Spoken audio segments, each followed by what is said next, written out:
సాధించెను. రాజు ఆ పాత్రను పుచ్చుకొని సంతోషించి తన కుమార్తెను ముని కుమారునికిచ్చి పెండ్లి చేసి నూతన దంపతులిద్దరినీ అత్తగారింటికి పంపెను.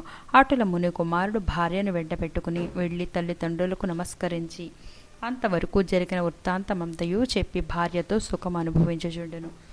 సువీరుడు ముని కుమారుడిచ్చిన ధనపాత్రను తీసుకుని స్వేచ్ఛగా ఖర్చు పెట్టుకునుచు భార్యతో సుఖంగా ఉండెను.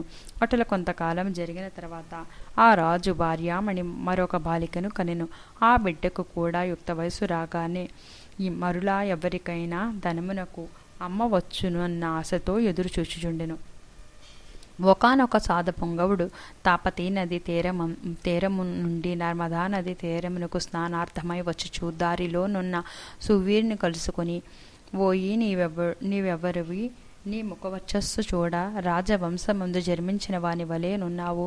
నీవి అరణ్యమందు భార్యాబిడ్డలతో వసించుటకు కారణమేమి అని ప్రశ్నించగా, సువీరుడు, మహానుభావ, నేను వంగదేశం నుండి నేలుచుండెడి సువీరుడను రాజును.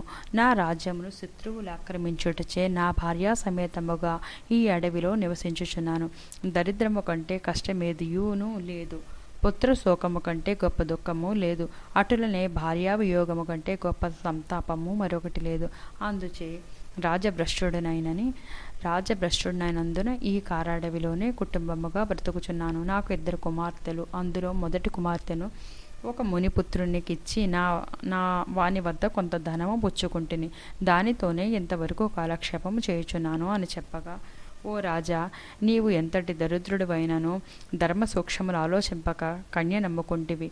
కన్యా విక్రయము మహాపాతకములో ఒకటి. కన్యను విక్రయించిన వారు అసతి పత్రావన మను నరకం అనుభవింతురు. ఆ ద్రవ్యముతో దేవముని పితృదేవత ప్రీర్షద్దము ఏ రవతము చేసినను వారు నశింతురు. అదియునుగాక కన్యా విక్రయము చేసిన వారికి పితృదేవతల పుత్ర సంతతిని కలగకుండా శపింతురు.